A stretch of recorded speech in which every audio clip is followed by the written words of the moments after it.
Good morning, everybody, and welcome. Happy Friday. It's January 12th. Welcome to this space. I hope you have a moment to get yourself cozy. So by that, I mean an extra blanket. Yeah, I see some thumbs up, maybe a cup of tea, and just allow yourself to intake and don't feel like there's any work required of you. So in just a moment, I'm going to share a screen, and that will be our guiding tool to answer this really big question of how can we use Taoism, this ancient framework, this ancient epistemology, to heal the human body in a modern context with all of the conundrums that come with modernism.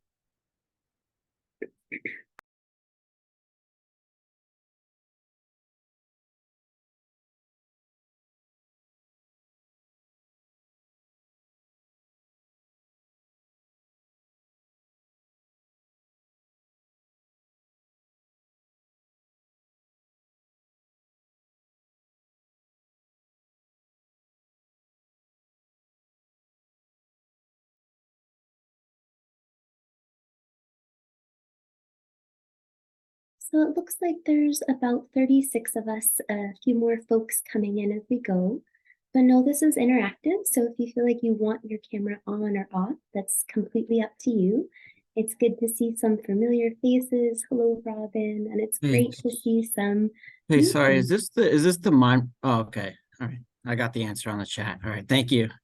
Welcome. You're here. You're in the right place. All right, thanks. And yeah, that's actually where we're going to start. So let's jump into tuning into some mindfulness. So I'll invite you to relax into your body. Maybe you find one point of contact where you can rest your gaze or just close the eyes down altogether. And then notice what it took for you to arrive to this moment. Noticing if you are newly waking up or if you've been up for a while. You started your day with tea, coffee, or water. Just noticing the feeling impressions that took place for you to arrive. Maybe it was confusion or certainty. Maybe it was slowly arriving, or maybe it was rushed.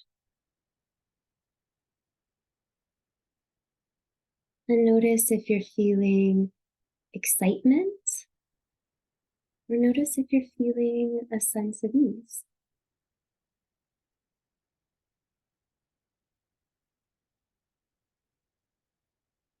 And then in all your noticing, I invite you to come back home, relaxing the shoulders, softening the heart, softening the belly.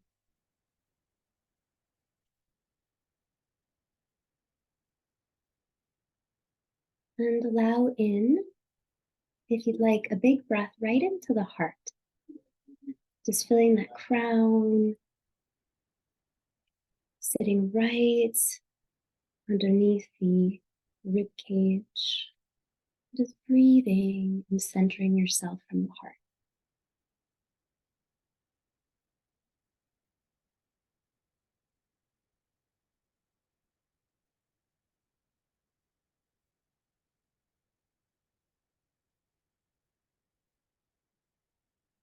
And allow another breath out, just emptying the mind, fully allowing an empty mind and an open heart.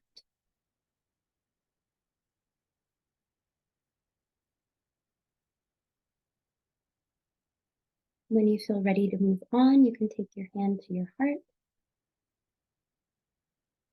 You can open your eyes and we'll jump in.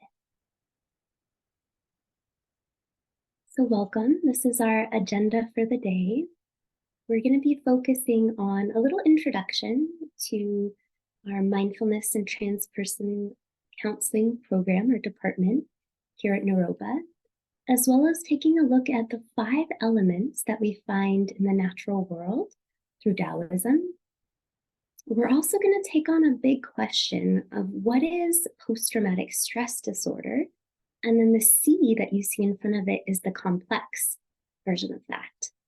And then we'll wind our way down in today's discussion around how can we take these Eastern constructs, frameworks, and apply them to Western psychotherapy? How do we apply them to a modern healing context?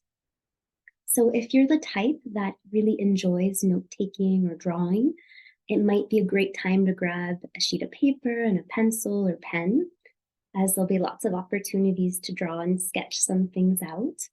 But if you're the type who intakes better just through listening, allowing things to wash over you, know that you're invited to do that as well.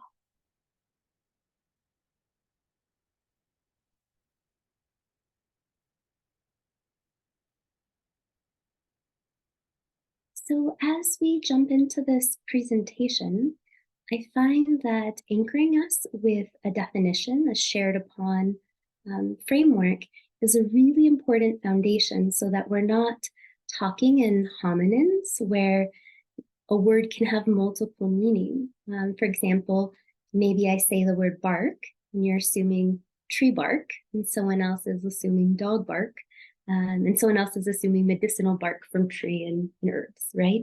So let's take a moment and just ground into what exactly do we mean when we use the word Taoism. So Taoism comes from a really diverse tradition which has its roots primarily in China. But as we're looking at that region of the world, we're also looking at bordering nearby nations, things like, or countries like Nepal, or even other neighbors to China that have brought forth this beautiful philosophy and religion.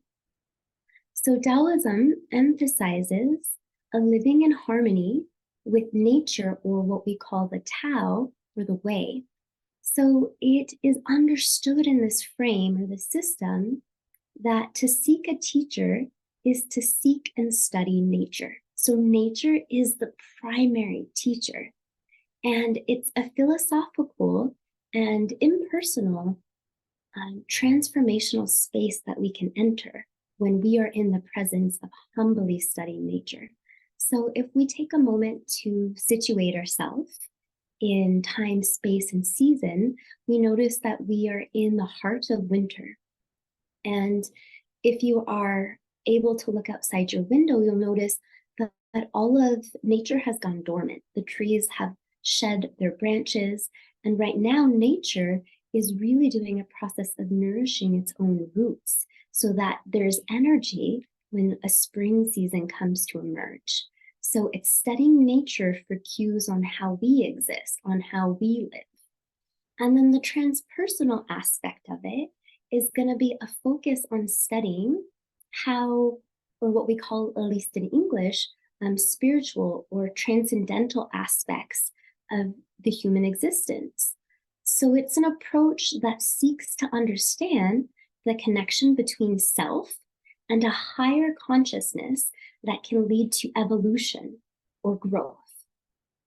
When we look at transpersonal, there's a really great model that I enjoyed by Walsh and Van called the transpersonal model of the person or self. And in this model, they identify 4 dimensions to understanding human personality.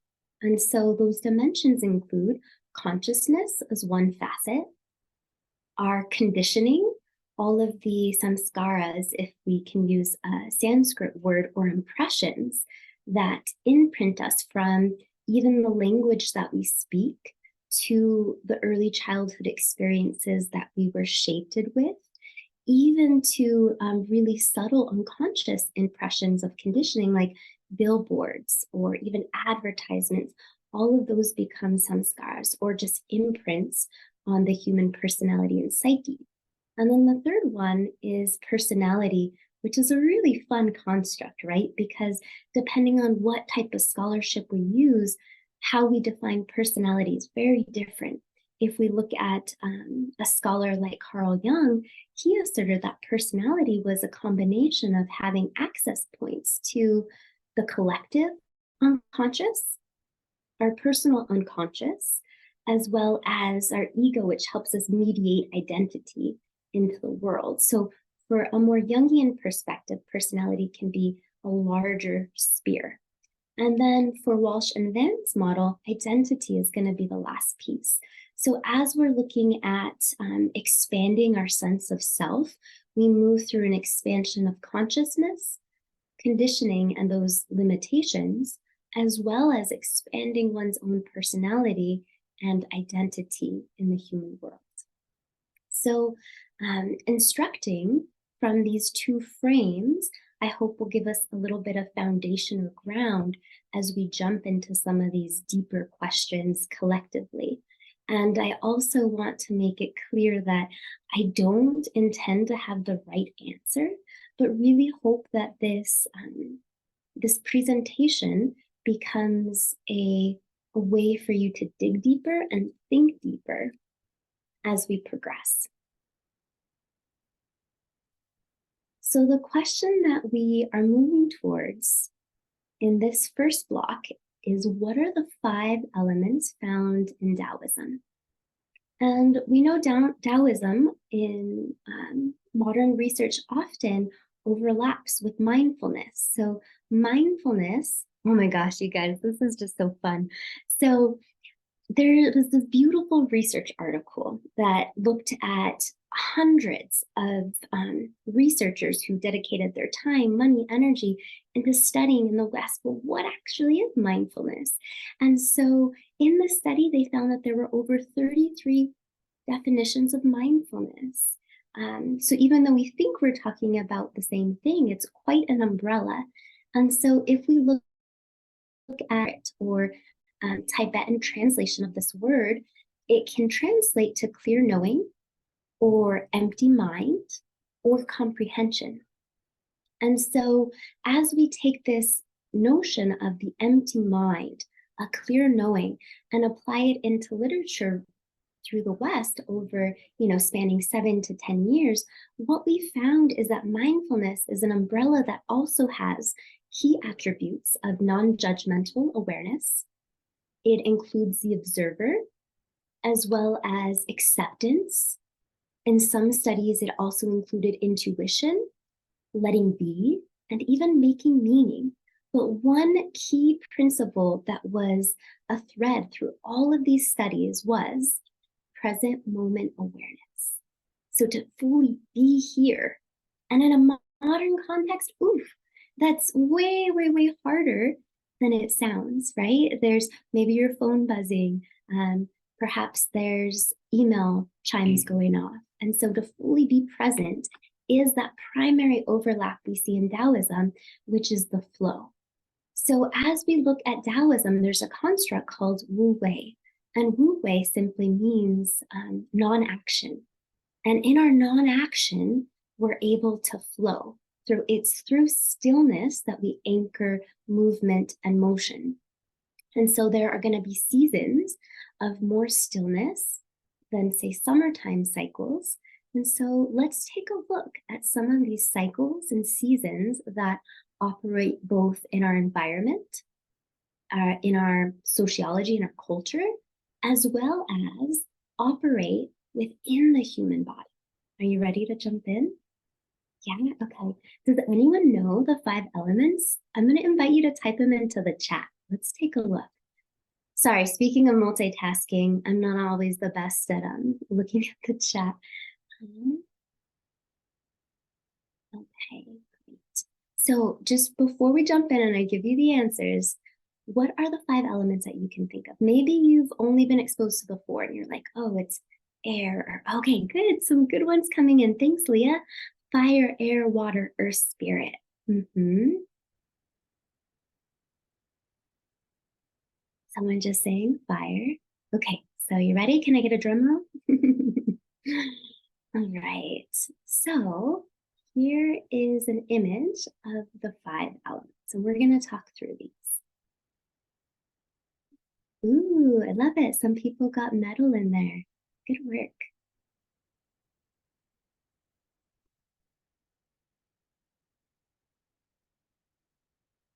So if you're somebody who does well by imposing onto paper, this might be a great time to draw out the 5-element cycle.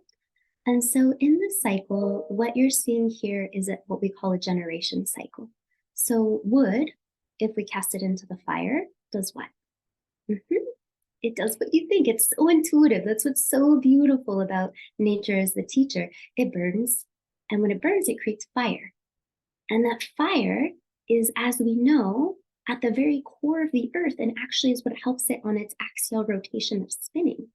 And time is a construct that is required with the ingredient of movement. So we only have time with movement and spinning. So fire allows for earth to exist. And then in the earth, it holds and produces all of these beautiful precious metals and minerals. We can even think of, in the southwest region of the United States, all of the beautiful turquoise that comes up from the earth, or precious metals or aluminums that we use to power cell phones and our technology. It comes from metal. And then in the metal is the production of water, where they say that in classic texts that are very poetic, that it is the metal blade that produces a drop of dew. And then, of course, if you look around your home, right, we need water to nourish our plants or to grow things. So we're constantly in this cycle. And this cycle goes really deep. When I was working on the PowerPoint, initially, I had enough content to do 20 slides on this one topic. And I had to pull myself back and say, okay, let's just take it little bits. So I'm going to offer up a little more depth to how these work out related to the human body. So when we start off with wood, wood has the flavor that we say is sour and then or pungent, and it is associated with the direction of the east. It is also associated with the element or season of spring. So just like in nature, we grow or we have that wood attribute, it is also the same in the human body. So when we say wood element or spring season, we really are referring to the liver and the gallbladder as organs. Let's see, let's take on which element next. Let's go for fire.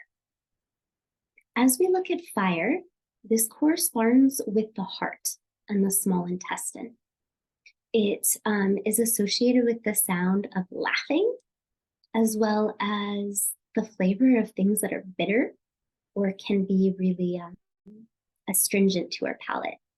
And each of these attributes also has an emotion. So for wood, it would be anger and a healthy anger.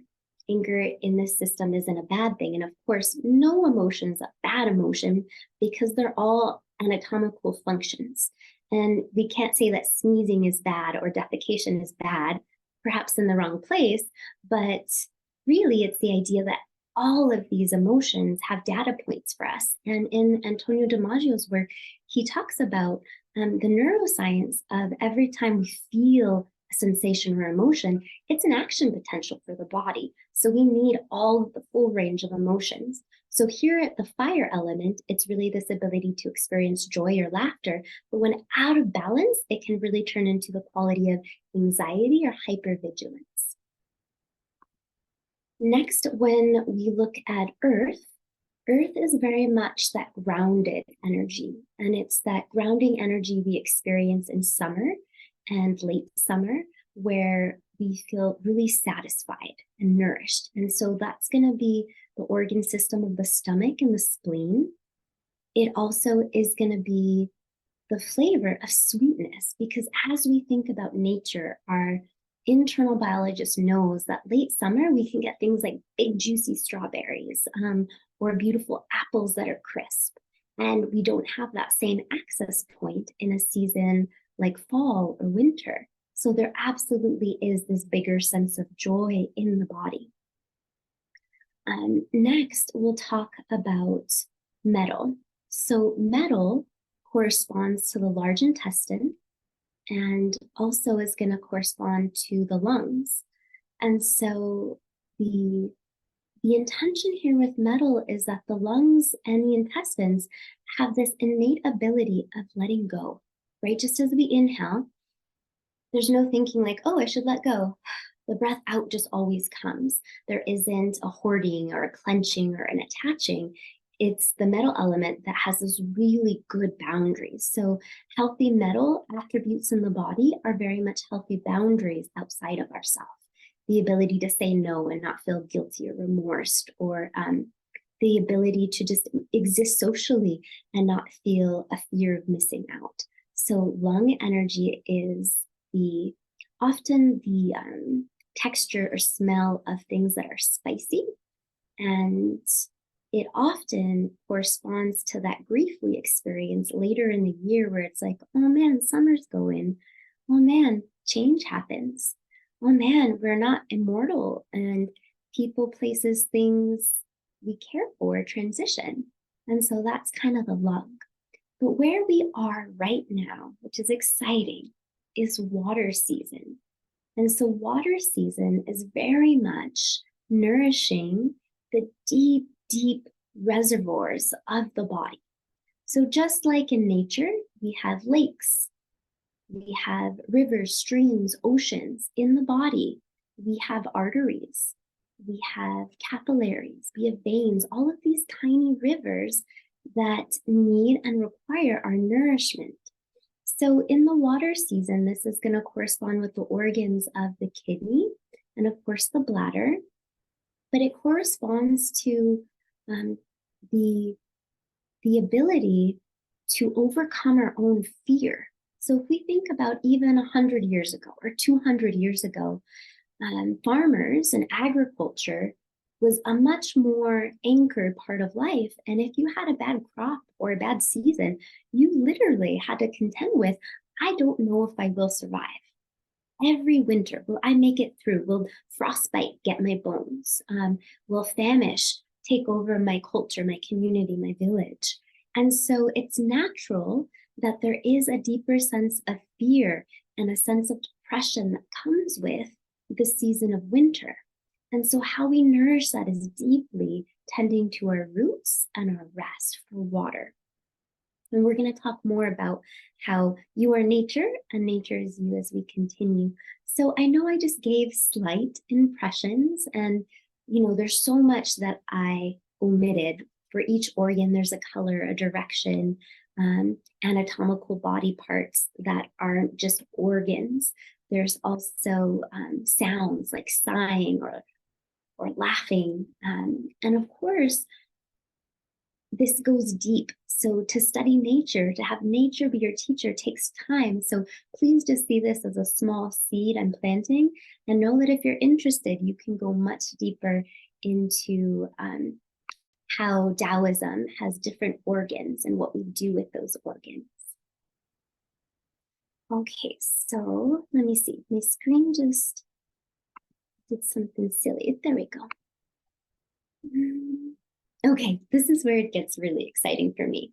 The 5 elements also, you may or may not know this, go into personality. So you can have a personality of an element. Is that not good stuff? And certain personalities make us feel really easy, and other personalities can drive us bats because of that generation cycle, right? Where we know metal chops wood because it's so boundaried, because it's so good at keeping things orderly, organized, bounded. But that can make someone who's interested in growth and freedom and wood and expansion feel contracted. So personality, as well as the face, becomes a way that we inscribe our life onto the physical body. And so with the elements, wood personalities, as you might intuitively guess, are very growth oriented. They're motivated, firm. They're people that if they're working out, they like to track their workouts to see progress take place. Whereas metal types can be responsible, detailed, very meticulous. And keep in mind, each one of these facets can be in balance or out of balance. And when in balance, wood is excited to grow, extend. When out of balance, it can be inflexible, not like bamboo. It can just kind of break. Same with metal. When in balance, it can be detailed and responsible, but when out of balance, it could be sharp or even cutting. Fire types are going to be joyous, fun, lots of outward summertime energy. And again, out of balance for fire is burnout is a really big one, burning up, burning out. And just like the wood, there can be this propensity towards overextension. Earth types generally are going to be grounded, easygoing, very giving of themselves. But when out of balance, just stubborn, right? And that's not a bad thing. It's just keeping it in balance. And then water type are going to be articulate, dreamy, very introspective and self-contained. But when out of balance, just so inward that there's an ability to kind of cut off everything else because they are so self-sustaining. There isn't just one element that you have, just like in Ayurvedic medicine, we have doshas. So you can be pitta, which is fiery, or you can be kapha. And so you can have all of these other attributes. So I just want to put that into context. Often people aren't just one element, but rather they have a predominant element. But know that because you have the 5 elements in your, rib cavity, you have all of these elements within you, but we can have a propensity towards one over the other.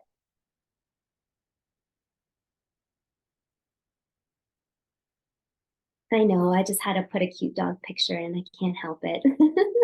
I was still trying to justify how it related to the slide. I'm like, I don't know, it just needs to go in there because this little being is cute.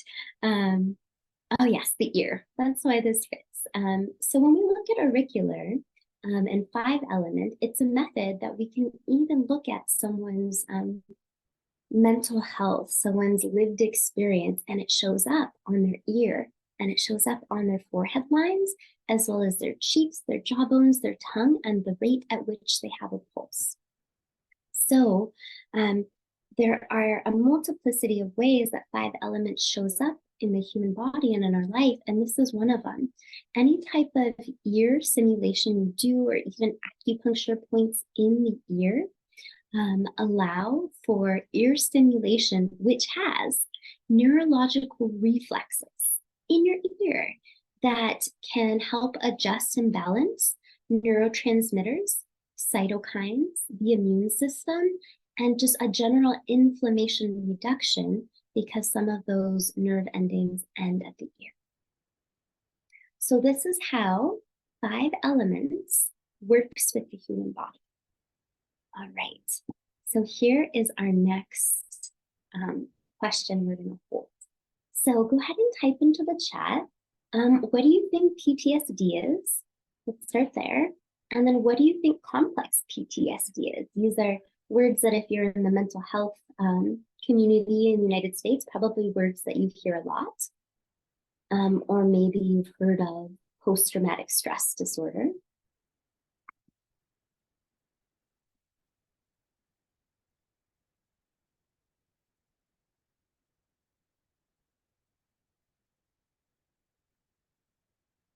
So I'm catching up on the chat, hence my my not strong skill set of multitasking. There was a question of wood is going to be anger. Yeah, thanks, folks. And actually, fire is joy and passion. And then the spleen and stomach, actually, the emotion is an emotion we don't have in traditional 7 emotions in English-speaking Western worlds, and that is the emotion of overthinking.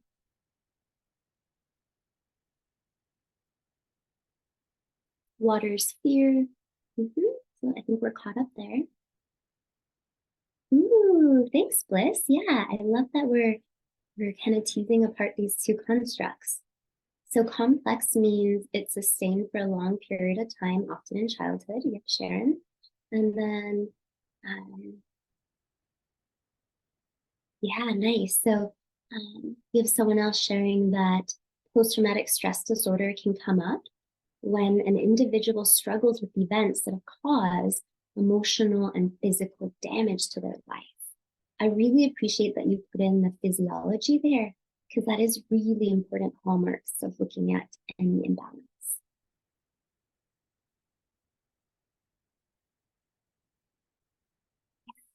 So as we're looking at complex post-traumatic stress disorder, One important aspect is that the body doesn't have the ability to go back to a baseline or what we consider resiliency or recovery. So it's quite normal for all of us just living in human society to have stressful experience. It is also normal to have adversity because those are just natural life events, whether that's physical illness, death of a loved one, transition, big ones in our culture, childbirth or family raising. So all of these stressors are normal, but what makes something post-traumatic is that the body doesn't have the recovery time to become resilient, to have a situation where it was really difficult and then you were able to come back to baseline. And so some things that, especially in childhood, take one back to baseline is the presence of a loving nervous system to co-regulate with, where their mirror neurons are impacting yours, and you're able to co-regulate or practice what we call parasympathetic, think para like parachute to relax, versus a hyper arousal state. We have a nervous system that can help us come back down. When we're looking at complex PTSD, it's even more tricky and colorful and intricate because there often isn't that letdown. So it is confounding factors. So let's take a look at what some of these aspects are. So I think you all did a great job at the definition. Complex post-traumatic stress disorder can result from experiencing a chronic trauma, and that might be seen as prolonged child abuse or domestic violence, but it is closely related to the symptomology of PTSD. So when we don't have that caregiver, either really young in childhood or even later in life, a nervous system to co-regulate with, some things that can start to happen to the body are anxiety, flashbacks, nightmares, avoidance, which is really normal, right? We don't want to go back to the places where the traumatic experience happened. There can also be heightened emotional responses and aggression, and it becomes really difficult to sustain a relationship if you're not having sleep, right? If you're having insomnia. And so what happens is it creates a really difficult physiological environment for the body to recover. So again, if you recall, which organ or element system ruled joy and ruled anxiety? That was the heart. That was the fire system. So it really is injurious to the heart. And so it displaces the heart. And so some additional things that I wanted to pull in as we look at the biophysiology of PTSD is that brain scans reveal that the hippocampus is absolutely correlated to childhood experiences and trauma. And this hippocampus is part of our limbic system, which is involved in storage and retrieval of memories, as well as long-term memories. And folks with this repeated inability to bounce back often have a harder time with attention focusing and recall, which is all located in as part of the functioning of the hippocampus. In addition, there has been some research done in kind of 2005, 96 by an incredible team that studied Holocaust survivors and looked at how genetically imprints of ancestral trauma can make us more likely to develop PTSD. Yo, that's mind-blowing, right? Like, think about your context. Like, I have to think about my context. It's like, okay, so I'm someone with mixed heritage and mixed background, and the Spaniards literally killed, raped, pillaged the native people in the communities where I grew up. And so within me, I have this ancestral tool, like tug pull of the perpetrator and the victim, all just in my DNA. And so those experiences of colonization, those experiences of war, of immigration, of linguistic loss, all of that becomes imprinted into the body and really starts to show up in the limbic system. This is 2004, 2009, 2006. we're going to get to this slide, but in 1385, in these beautiful ancient texts that are coming out of China, they're like, yes, your kidneys store memory, water stores memory, you inherit what we call jing, or a life force from your DNA that imprints how you function in your mental health. So this is like well documented. So all of this really cool neuroscience, it's like, yeah, we've already been messing with that. We're there. And it's already written. So it's like, how do we use these two systems to speak to one another? So there's all of these little purple lines on the screen. I'm not sure where those came from, but we are practicing Wu Wei. So it's like, let's go with it. Maybe it looks like a little I Ching that got casted on our screen. Let's see. So if I look down a little bit, examples of the chronic trauma, as I mentioned, are often things we think of in a more one-dimensional way of what happened to someone in this lifetime, domestic violence, even trafficking. But when we look at complex PTSD, we're actually looking at generational lines. And depending on your cultural positioning, we can look at past lifelines. And then, of course, early childhood experiences. So we're really in more of a constellation, a kaleidoscope of looking at tending to one's health in all of these facets. Let's see. So as we look at this practice, the intention here is that we're checking in with our system and not tuning out. So what's really important as we're applying mindfulness, which we know has 33 definitions across many studies. So let's go with the present moment awareness. As we're practicing that, it's important that we don't have this idea in our head that it's like, I'm gonna close my eyes and meditate, because that doesn't work for everybody. We have things like mantra, repetition, we have moving meditations. And so if you're somebody with complex PTSD, disassociation can be really common. So when you sit down to meditate, you might actually be practicing checking out instead of checking in. So it's being mindful. I see some smiles and head nods, like, yeah, I've been there. That you find a mindfulness practice that actually pulls you to the present moment and feels safe, especially with complex PTSD, because coming back home to our body, our physiology, it's difficult. It's a challenge. And so again, just a little pointer there, as we're looking at complex PTSD, meditation isn't for everyone, especially not in the traditional sense. And it's about finding a present moment awareness that works for your system, your body.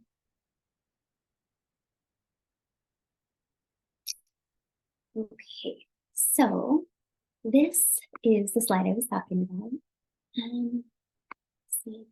Yeah, I'm not sure. Do you guys see purple lines on the screen? Yeah, okay. Yeah, I have no idea where they are, where they came from. So we just go with it. But as we're looking at this, heart and kidney was one of the first diagnoses to be written. This precedes the DSM, which you know comes from the 19th century and was written in ways that are very isolated linguistically, culturally, all the ways. And so this was documented saying that when someone experiences heart shock or something that dysregulates their system, a trauma, what we need to do is go back to harmonizing the heart and the kidneys. So that would be the water and the fire system. And so this theory is dating back to our classic text in the I Ching, and we're using 64 hexagrams that correspond to the 12 seasons. In February is when we move towards the Chinese calendar New Year. And I have to be honest, it's such a relief. It's like, oh, it's not a new year yet. I'm still going slow. There's nothing that's needed. And it's nice to take your time and really sit with this. So that happens in February. Okay. So how can Eastern frames be used in Western psychotherapy? And I like how it says PS, psychotherapy. So take a moment and in the chat, go ahead and just jot down some things that come up for you, because this for me is a question I sat with for at least an hour of a contemplation, because it's like, well, what do we mean by the word East? That's so vague, right? Does that include India, China, Nepal? Am I really speaking about Chinese medicine? What do we mean by West? Are we talking about European cultures or cultures in the US? Even when we start to define the term psychotherapy, how does that hold up globally, internationally, cross-culturally? When I go to Mexico and it's like, oh, what do you do? And it's like, oh, therapy. ¿Por qué haces eso? Why would you do that? People will say, oh, I just go to my curandera, or I go to the priest.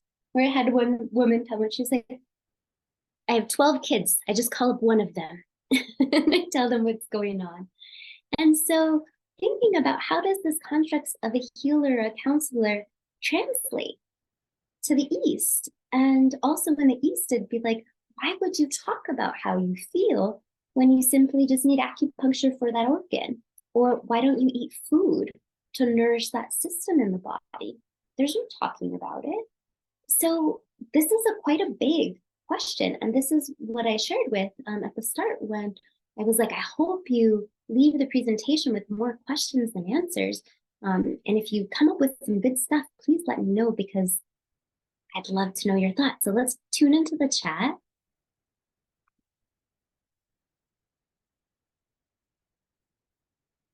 Yeah, we have to speak to our terminology, Sharon. I appreciate that comment, because if not, we're kind of like in the Tower of Babel. And goodness, we're all speaking English. What if we had people in different languages? There are Aboriginal languages that have no past or future tense. It's not in their world. And then we get into these really deep theoretical orientations of people like Piaget or Vygotsky, who talk about language acquisition. Does personality become shaped by the language you speak? Does the language and words you use create a looking glass on reality? Even in the United States, we have this weird expression. You guys want to know it? Good morning. And mourning is what someone does when they're in loss or grief. And yet we tell everyone every day, good morning, instead of good day, like we do in Spanish, or greetings, or namaste. I see the center of the world in you, right? So language, does it shape how we are, who we are? Okay, so we're looking at this East-West question.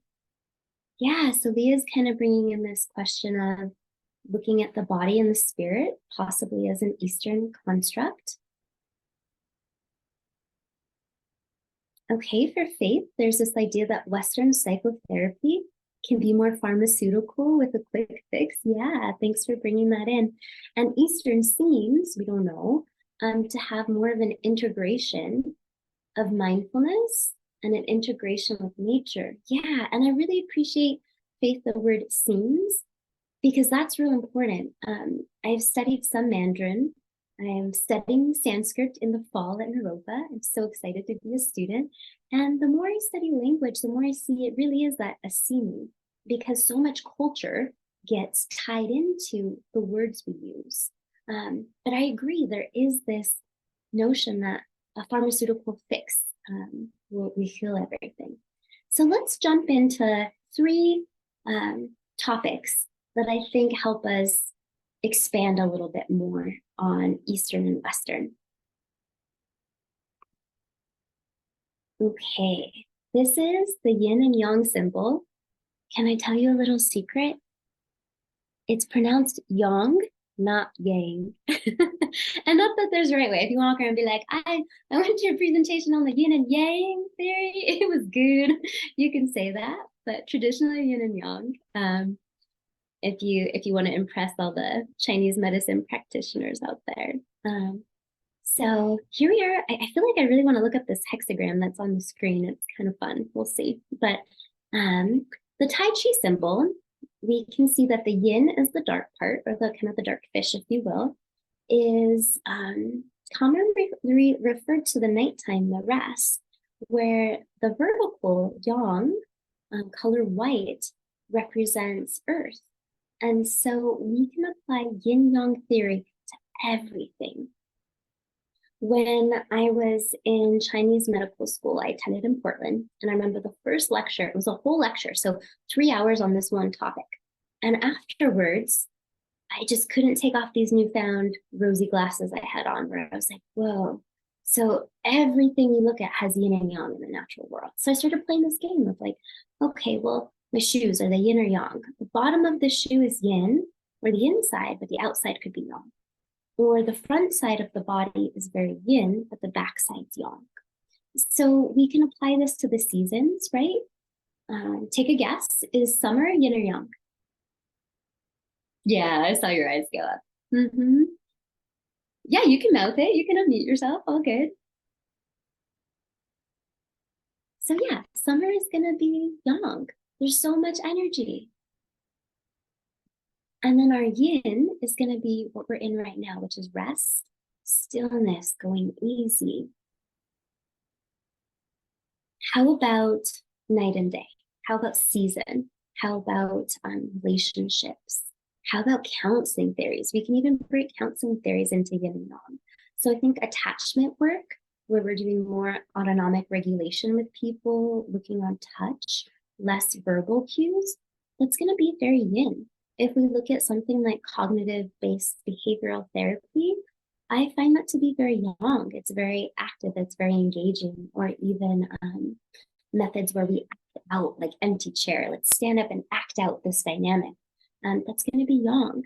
So I invite you to see how you can apply yin and yang, and know that there are lists in books and online. So if you even want to Google yin yang list, you might be surprised at what you find for these lists. So, things like yang is sun, lunar energy, or moon is yin. Okay, so this is thought one. Second thought is going to be, oh, hold on, I had one more thing. Okay, so you guys know yin and yang, but do you know the 4 attributes of it? No? Okay, anyone want to give it a go in the chat? So what's really beautiful is it's already written into the symbol itself. Like, it has the answers within it. And if we were to contemplate long enough, maybe a day or 2 or a week, we would be like, oh, I see what it is. So I'm going to give you a moment just to look at the screen and be like, okay, what are the 4 attributes that I'm observing when I look at this symbol, which has all of these secret coded lessons and messages to it? I'm going to give you a minute just to look at it. And then if anything comes up, go ahead and type it into the chat.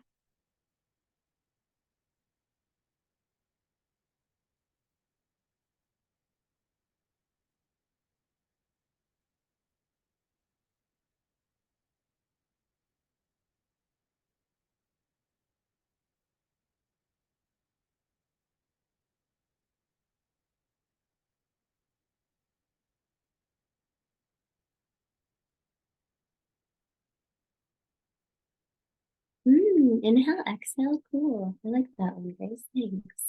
Expansion and contraction, yeah. Okay, so I'm going to give you a few of them. The first one is opposition. So day and night oppose each other. They're the complete opposite. And then interdependence. So you can't have day without night, right? That's not how this operates on planet Earth. Day always follows night. If something in that cycle is broken, I think we can collectively be concerned. It's like, y'all, it's been nighttime for a full week now. Something's up, right? Or like the moon never came out, something's wrong. So again, this opposition, this interdependence, and here's one that someone alluded to in the chat.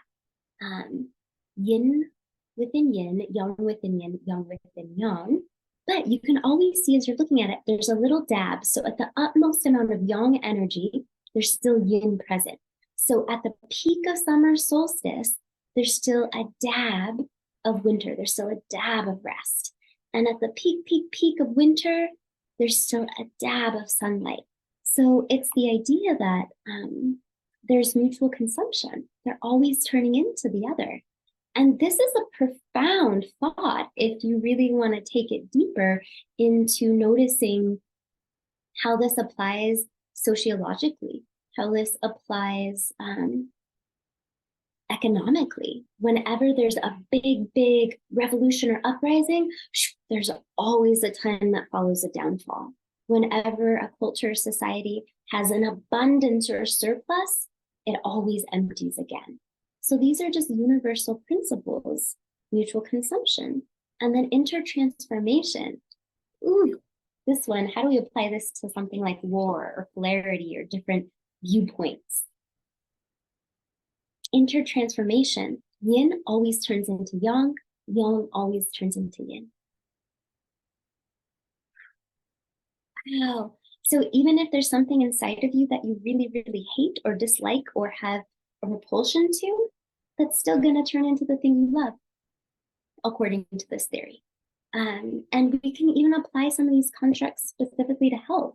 So opposition, meaning that there are always two opposing forces of like, okay, there's going to be light or electronics, you know, the modern world, and there's going to be emptiness. Or anytime there's health, there's also going to be illness. So it's really just how do you keep it at balance? So one isn't better than the other because they're always turning into the other. So just as you repeat, opposition, interdependence, mutual consumption, and then intertransformation. Ooh, I invite you to go deep with that. Let me know what you find. It's such juicy stuff to mull over and to think on. Okay, so that's one way I think that we can take an Eastern construct respectfully and pull it over to understanding the West through nature, through Taoism. Here is the next piece that I'm thinking is just contemplation, which we did a little of observing that symbol. So the place you are looking for is the place from which you are looking. I know, it's kind of like a little bit of a tongue twister, a rompecabezas, which translates to a brain breaker or a puzzle, but I like brain breaker better. So the place from you are looking is the place which you are looking. So go ahead and just take a moment and I invite you to put in the chat, what does that mean for you?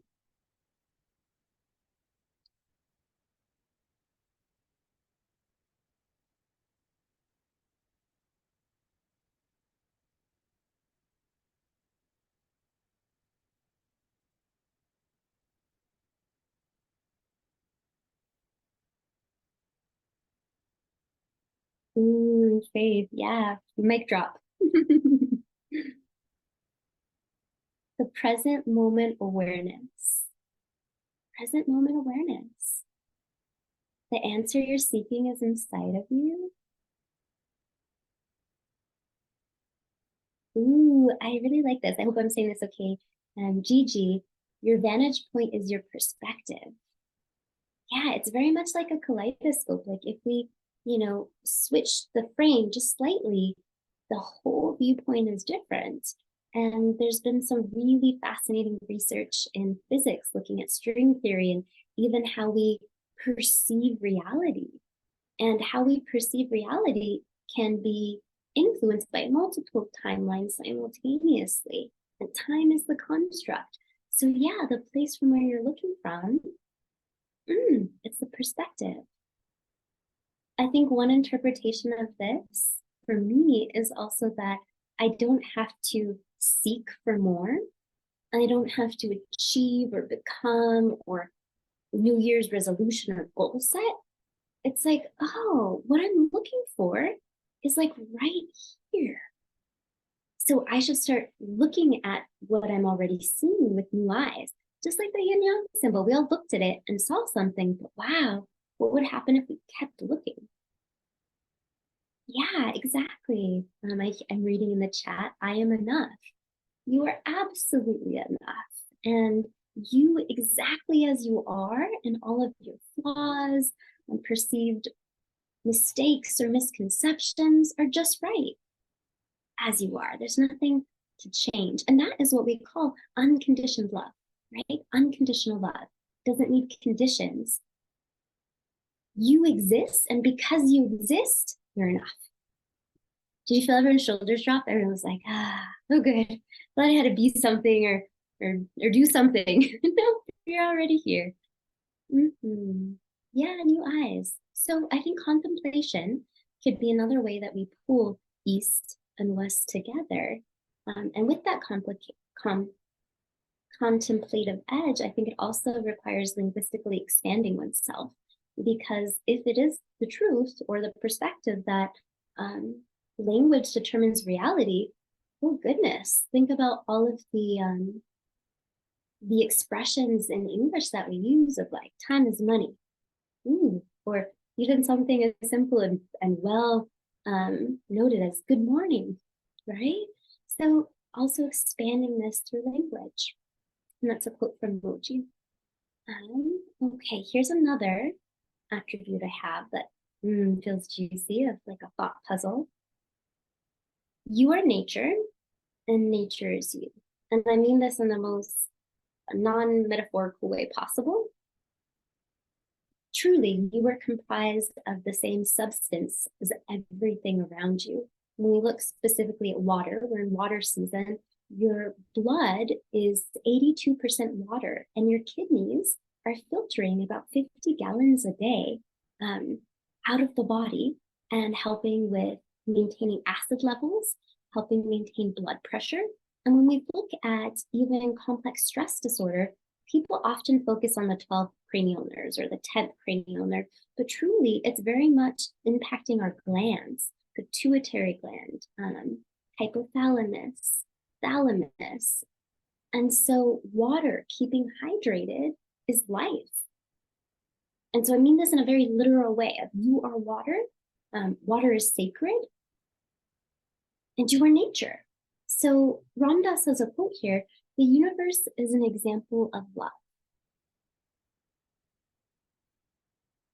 Like a tree, like the ocean, like my body, even like my wheelchair, I see the love. Yes, there's so much connection that grows so deep. So as we're sitting with this, I need some water. So cheers if you have a glass of water nearby, staying hydrated. I have a little activity further down on my slides for this presentation. And my intention was I wanted you to kind of walk away with a little gift, a little something beyond just the intellectual exercise and beyond your heart vibrating and feeling really juicy. So I'll get to that outline in just a minute. But before I do, I want to kind of just wrap up this presentation, meet the team. I find that having an internal advisory board of people that are living, non-living, is really useful. So Moji is a Jamaican spiritual teacher and educator, someone that if you don't follow online or on Spotify, definitely suggest checking out. Of course, we know Ram Dass, educator, and also one of our founders at Naropa is one of these, threads of our roots. And then I have on here Dr. Ruth Trinidad Galvan, who formerly worked in Chicano and Chicana studies, and she came up with this construct of convivencia. And convivencia is this idea that we're co-living through action and co-living through community. And through grassroots movements, we have the capacity to make any type of social change from the bottom up as we look at grassroots advocacy and systems. And it's so beautiful that she had this construct before she passed of convivencia, because later research that started coming out of Stanford and other universities found that if you gathered 8 people together and held the intention, didn't matter what it was, but it had to hold a positive intention behind it, that you could imprint on water and change its molecular structure. How many people are here right now? We're at about 50-ish participants. We're well over the 8. So if you want to take a moment and sip on some water and just give it a good intention, we're imprinting. We are beyond that power of 8. And so our last person on the team is Naropa. as we know from Naropa Buddhism. And so with all of our teachers living, non-living here, with all of you as a teacher, with water and nature as a teacher, let's just take a moment to close our eyes down and just really put out some gratitude and some nourishment for winter.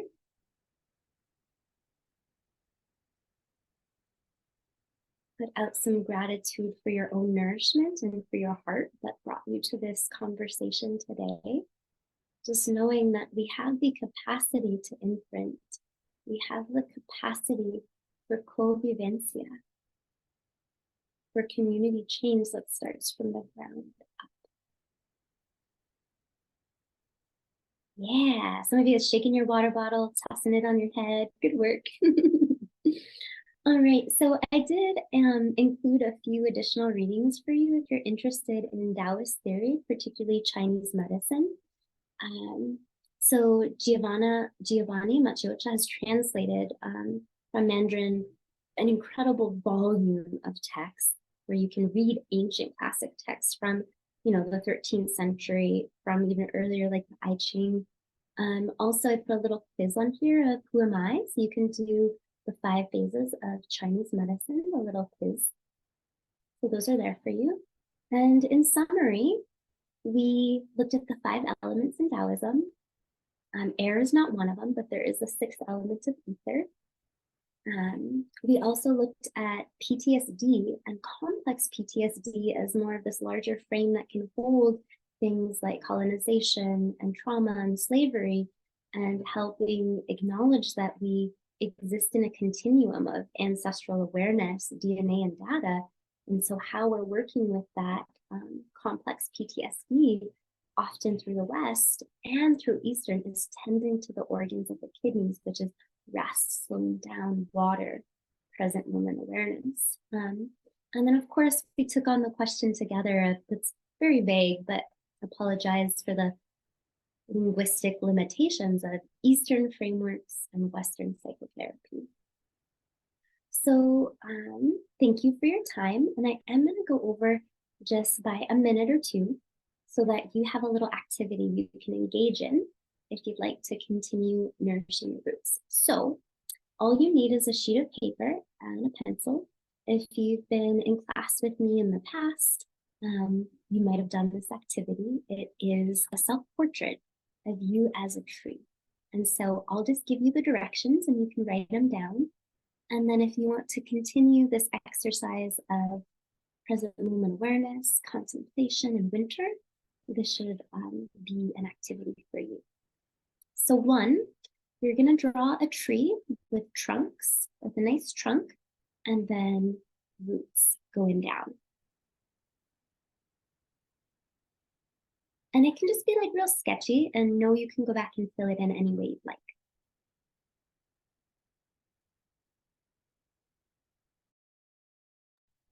Next, I will invite you to draw the branches.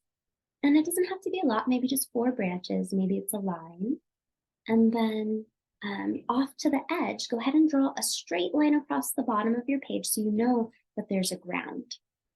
And then on top of the ground, draw a little box that says compost. And the compost box will need a lid.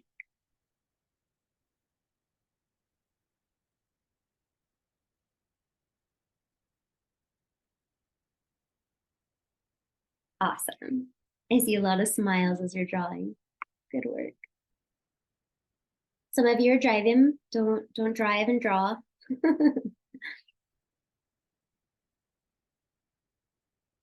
Okay, so next I'm going to give you just a word or two of how you're going to fill this in. So for the roots, it's going to be people that nourish you, or philosophical ideas that nourish you. So on my roots, I might very well have some of my team, right? Taoism inspires me, Chinese medicine. Deeply feel nourished in my roots by Vedic astrology and shamanic work. So those might be some roots you write down. So philosophy or people that are roots. Could even be where you come from, culture. And then the ground is going to be daily rituals. So maybe that daily ritual is drinking 2 big 32-ounce mason jars of water. Or maybe it's your morning ritual of tea, or the yoga practice, or the qigong, or the walking your pet.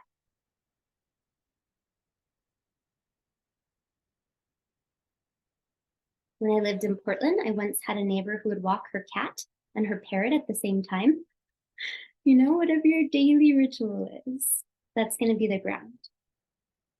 Compost box.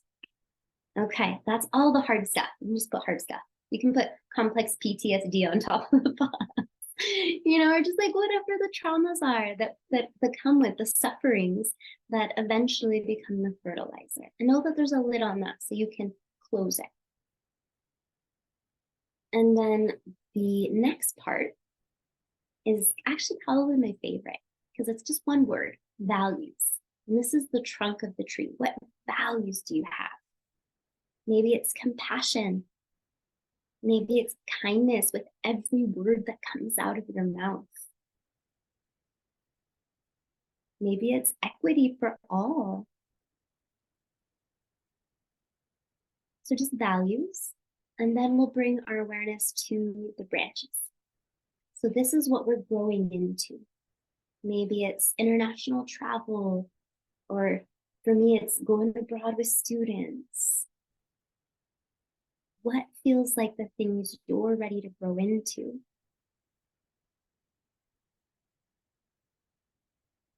And then, of course, if you want to keep going, you can even put some flowers. What do you want to bloom into that are concrete things? So with that will be an exercise you can go back in and continue on with as we're reflecting and preparing for the new year.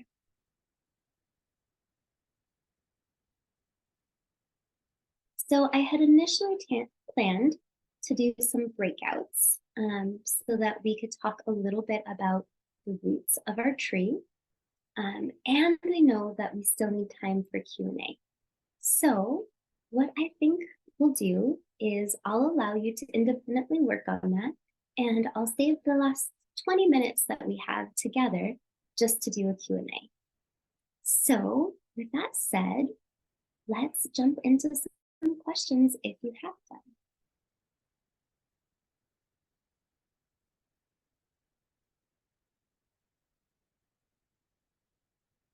And I will say I may not get to all of them, but I'll do my best.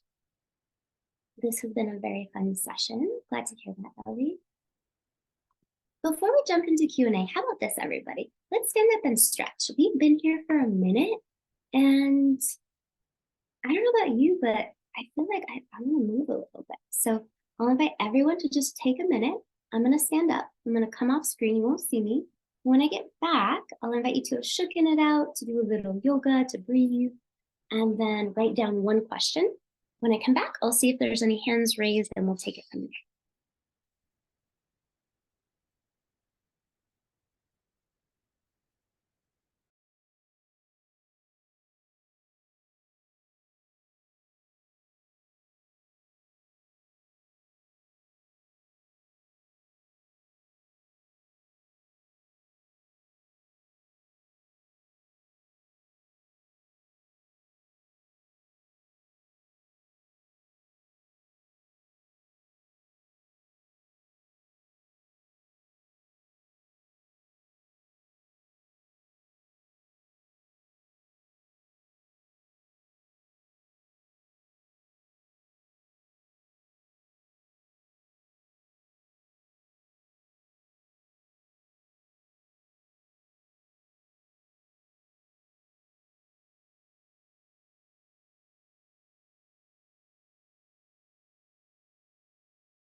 All right, everybody, welcome back.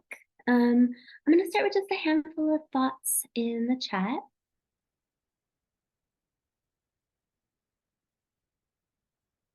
So thoughts on birth month. Oh yeah, I have a ton of thoughts on birth month. I am a practicing Vedic astrologer, and I've been studying Vedic astrology for 7 years.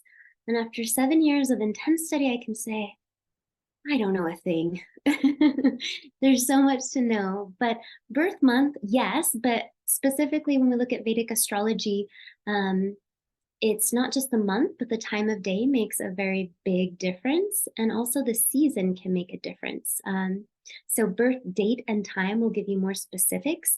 And then of course, the imprint of if you were born on a solar flare, if you were born, Mars is another very hot, fiery red planet, or if you were born under a full moon or an empty moon, all of that also impacts bodily function and physiology.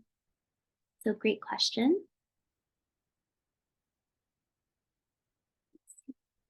Okay, let's take one from someone raising a hand. I see August, your hand is raised. If you'd like to unmute yourself, say hi to everyone. We'd love to know your questions.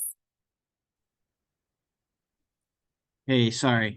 Yeah, sorry. I know this is irrelevant, but I thought this was going to be an information session on just the mindfulness program in general. So I was wondering if maybe like I could shoot you an email or something just to figure out like how I can find out more about the program.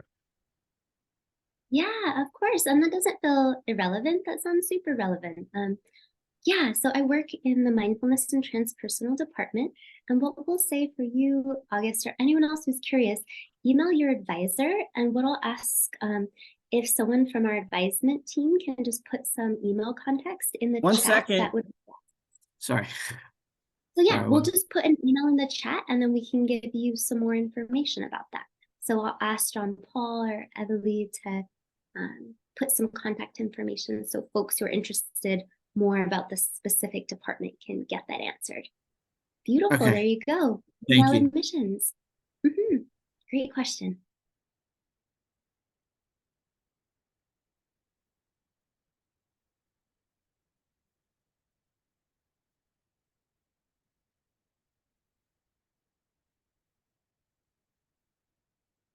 Awesome. I'm really glad. I'm looking in the chat that you all feel like you walked away with something and had some enjoyment. Let's see, let's go to a question. If I'm saying this correctly, is it Gigi? Feel free to unmute yourself. How can we help? I am really interested in generational trauma and what your thoughts and approaches on healing of that are. I am doing my own work, but I know that there are people in my lineage that I feel like I am also tasked to help in their healing journey, even people who have passed. So I'm just curious what your thoughts on that. Gigi, I just got goosebumps everywhere and I can feel my heart pounding and just so much joy radiating. What beautiful questions. And thank you for the work that you're already doing on behalf of your lineage and really on behalf of all of us. Yes, a lot of thoughts. I think Chinese medicine in particular, working with the water system, either through ritual, diet, nutrition, flavors, can be a way to work that system. And if we look at shamanism or shamanic practices, simply by definition for me, a shaman is somebody who sees beyond the world or in between the world. So there's an invisible world and they have those access points to it. And that's something that exists in every single culture, whether we're looking at Celtic shamanism or practices from the Dogon tribe in Africa, or if we're looking at curanderismo throughout Mexico and South Central America, the ability to go inward and use that inner vision to see is very, very common as we do healing work. Ancestral healing is also something that brought me to psychology and counseling. That was my first master's degree.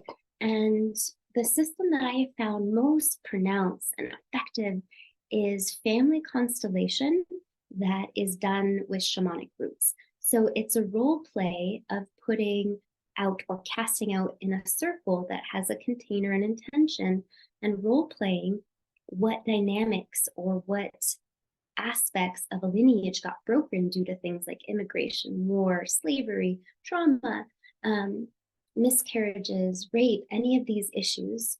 And so by realigning and doing something that Virginia Satir named family sculpting, we can bring peace. And so there's 4 principles to doing generational work in this system, and they're called the orders of love. And so it's everything has a place, belonging, right relationships, and then of course, correct order. So often when there's trauma, things can become disordered, where a child has to become a parent when they're not equipped for that role, but because of war, immigration, they were forced into that role. So I find that to be the utmost healing for me and some of the communities I work with. Thanks for that question, Gigi. It's a great one.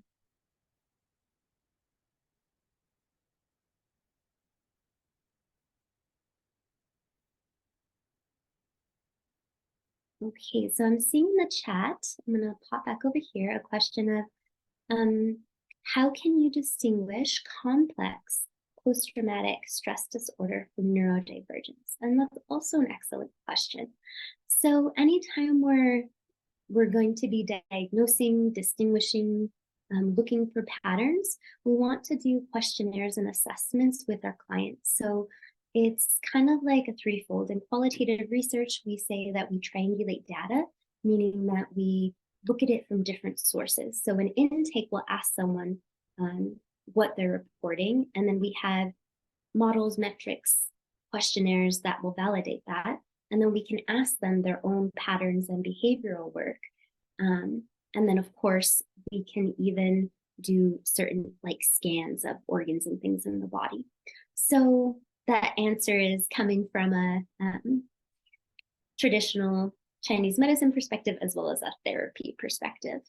So I would say before I get into more diagnosing and particulars about that, I would need to see a questionnaire to or an assessment to distinguish the two. But to answer that, so you feel like you have something to walk away with, Natasha, I think for me, I see neurodivergence really as like a focus. There can be a focus with a client where PTSD, especially complex, it has more of the feeling tone of like chronic pain associated with it or things like that. And it's hard to get into the body because there's been so much adrenaline and cortisol that's constantly being dumped into the system that there can create this hyper arousal or sometimes hypo arousal too, but almost like this anxiety and this spinning. And so the quality of the feeling tone of those two imbalances, if you will, is neurodivergence for me is often just a focus, and it doesn't come along with a lot of chronic pain. But for me to answer that in a clinical way, we'd have to do some assessments.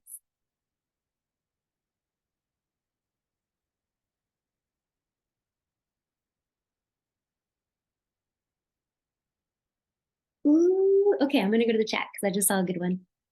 So I'm curious your thoughts on the relation between the empty mind and the in-between the worlds that can be tapped into shamanic practices.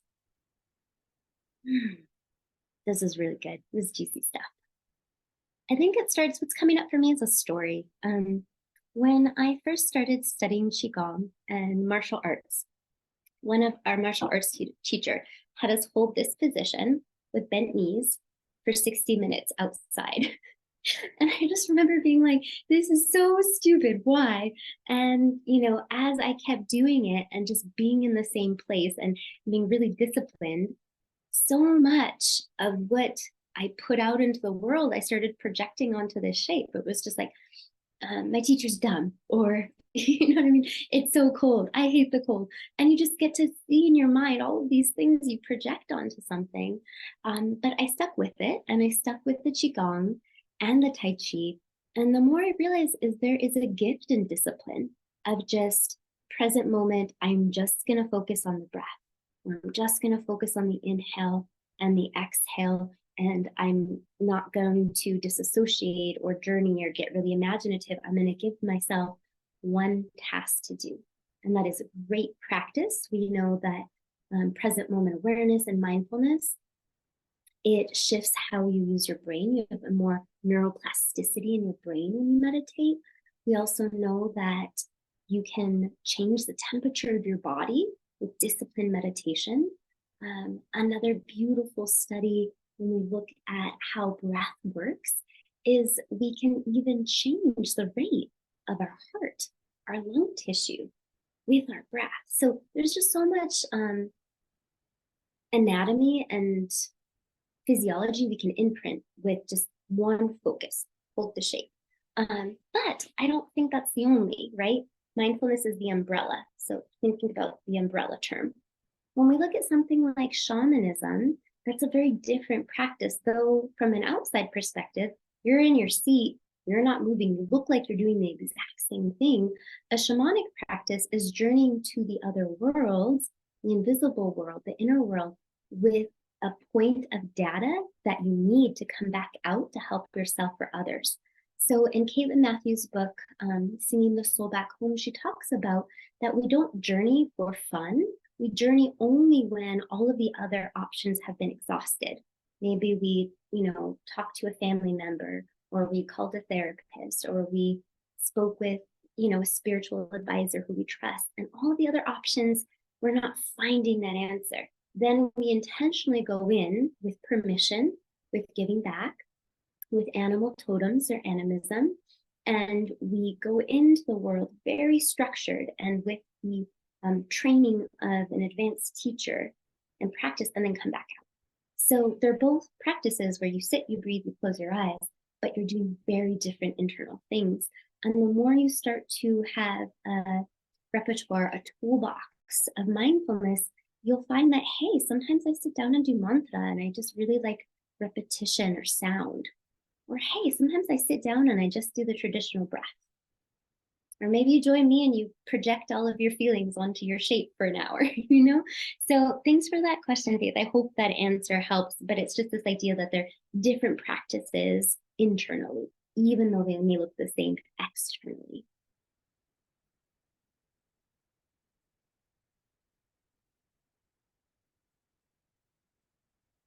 Okay, so any other questions? If anyone wants to raise their hand, maybe we have time for like one or two more.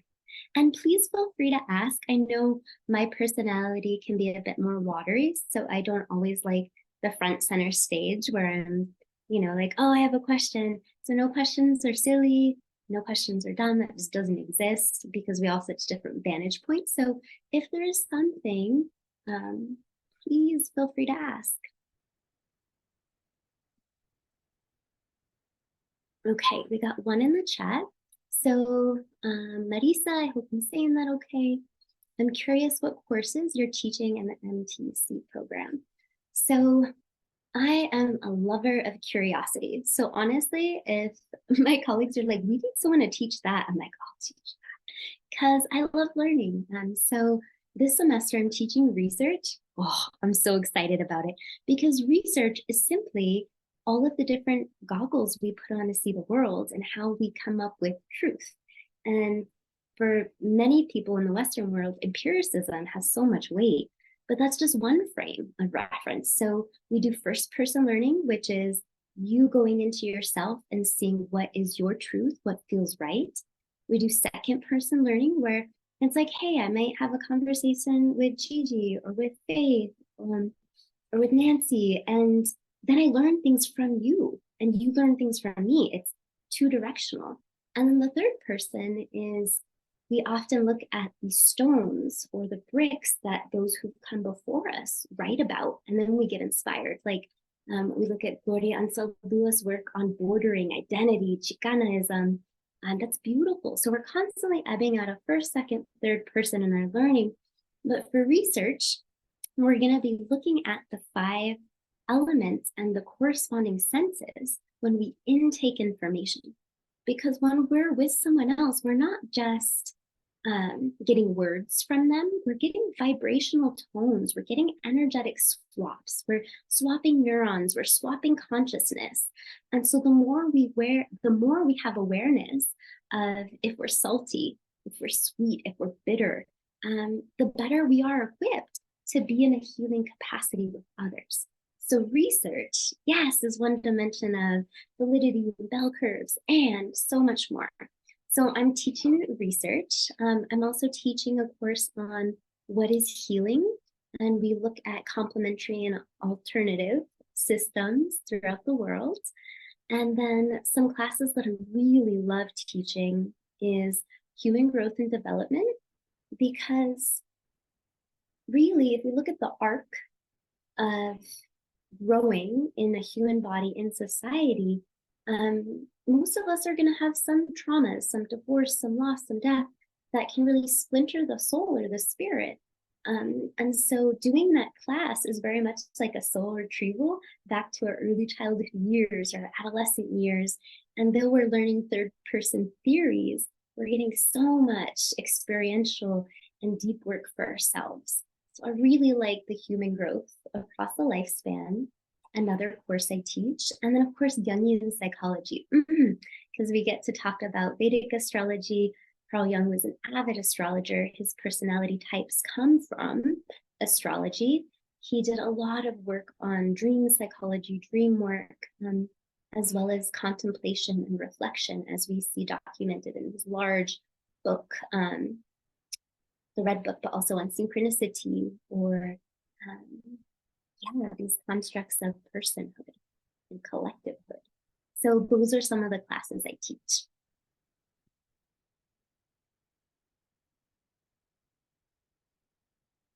All right, folks. Well, it looks like we're just about at time. So if anyone would like one more question, and then I think it will be time to do our Naropa bow, which is kind of traditional of, bowing to our hearts, bowing to our collective. Right. I'm so glad you guys learned some stuff. All right, with that being said, then it looks like we're feeling complete. I will take a moment and just invite you to close your eyes or find one point of focus. And then just breathe into your heart space. Make it really big, like your heart's big and juicy. This is gonna pop right out of your chest, so full. And then as you exhale, really feel it expand. And then notice that contraction, that natural ebb and flow. And then perhaps take a breath or two, noticing the water system of the body, the kidneys.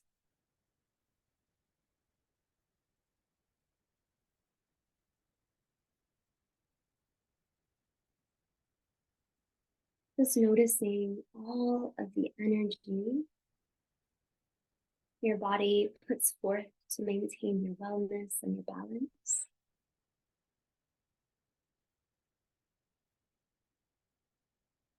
And then if it feels right for you, you can bring both hands to heart center. May you feel unconditional love in every step you walk.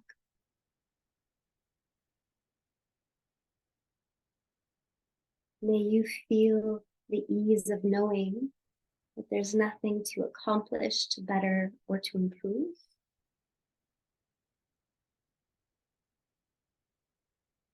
And may you feel the nectar of stillness. With that, we take a deep bow to water, to winter, to our convivencia, to our community.